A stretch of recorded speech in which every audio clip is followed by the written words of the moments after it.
Honeypot is the most recent iteration of our collaborations together, and there are several other folks who are not in the room with us. Aisha Jean-Baptiste, Felicia Holman, and Jody Presser. So we are together, the collective that is Honeypot Performance, but we began working together through friendship. So we were friends first, and all knew that we had artistic leanings in different areas, and all had a similar, I think,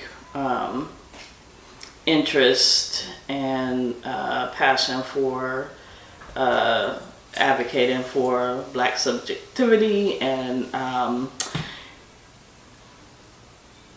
using portals of like creativity to do some of that work. And so we just decided we were gonna, start working together. And the first iteration was Thick Roots Performance Collage in the early 2000s. And then we operated that way, made works together. Our works really always combined it was like an aggregate of all of our talents together and interests. So sociology, ethnography, technology, music, creative writing,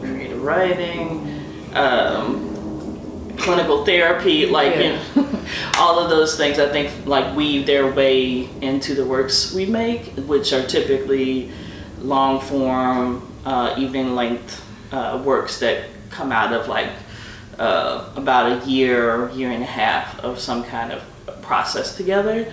And really in the past several years as Honeypot Performance, I think we really kind of codified a model where when we make the works, there's always a period of kind of like working with or reaching out to community to help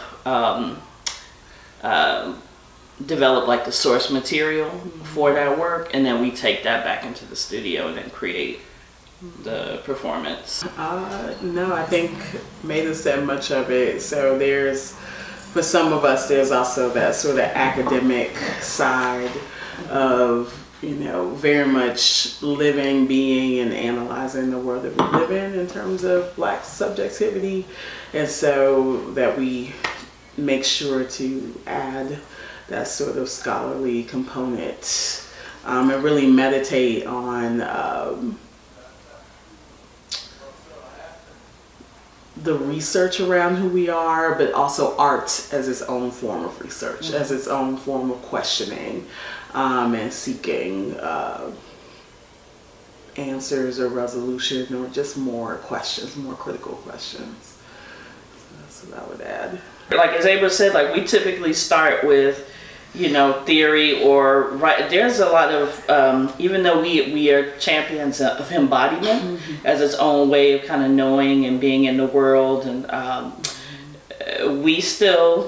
we read and we acknowledge the power of certain texts and try to bring those into our processes, right? So with Masking Her, we really began with these seminal texts, things that would like still burn on the brain of like, that still affects me. I still use that. I still live some part of my life through the frame of that thing that I read, and we really ran the gamut of theory, poetry, fiction.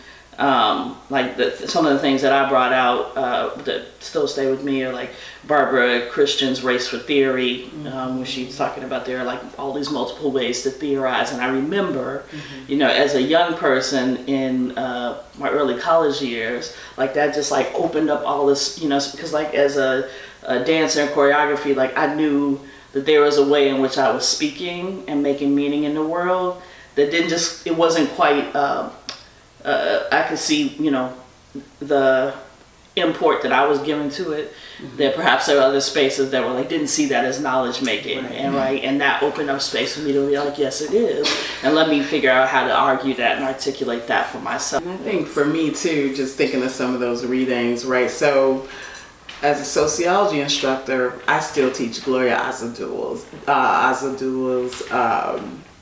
La Frontera, Border Space, Third Space, and there's that one chapter that's my favorite, chapter 5, How Do You Tame a Wild Tongue, where she talks about the sort of the move to end, or the movement for bilingual education that starts in the late 60s, early 70s with Chicano people, Latino folks on the West Coast and in the Southwest. But she talks about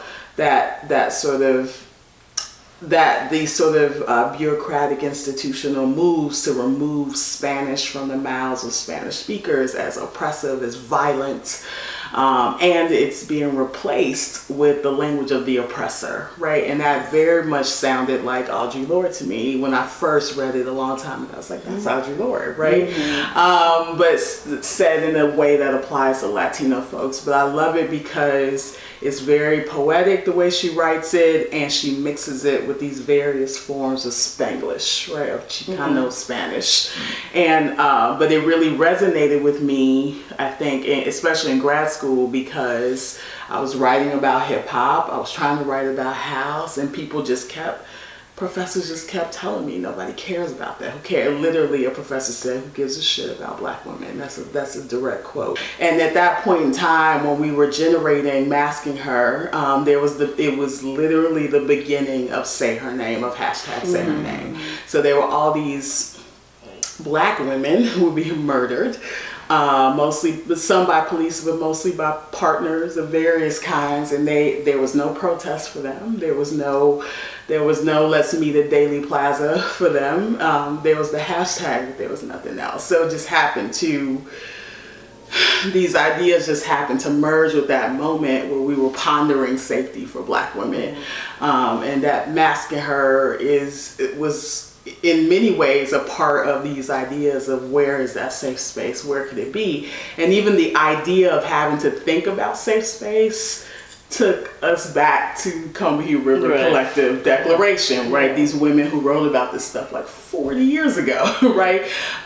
So that the idea that we're still talking about, still needing the things that Black feminists, that womanists were talking about 40, 50 years ago is just as prescient now as it was decades ago. I think one of the things that is very clear through our continuing to make work together in these aging bodies, right, is that we allow all of that to be present, right? And I think that is kind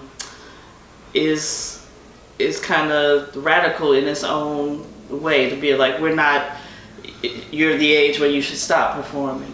You're the age that you should stop dancing, or even as like our movement vocabularies and the quality of movement shifts and changes, and the way our works are structured is changing, right?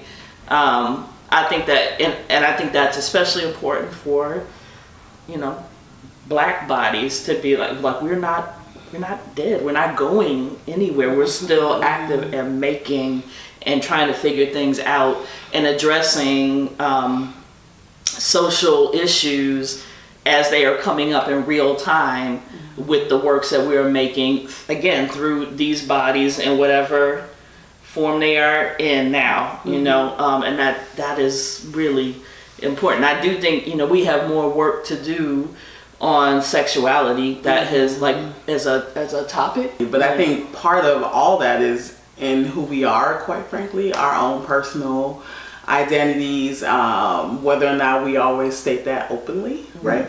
But part of our creation community includes Black queer folks, right? And also as our committed supporters, and I also want to just say that the value of scholarship is emphasizing transparency, right? So that how is it that we can bring scholarship and invest ethnographic ideas to a work and then say, oh no, we want to leave out that part of the interview or the ethnography or the scholarship, right?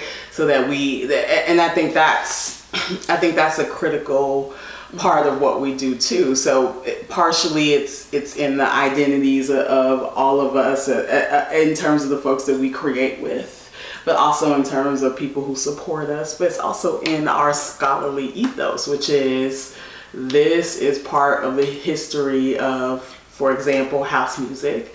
And if nobody's saying that your original venues were catering to Black gay people, are you being honest, right? Are you being, the house is great in many ways, but it also erased, drag culture in many ways, right? That too, even while totally, referencing it, appropriating it, right? And I think just our personal commitment to that ethos of all these stories are welcome here.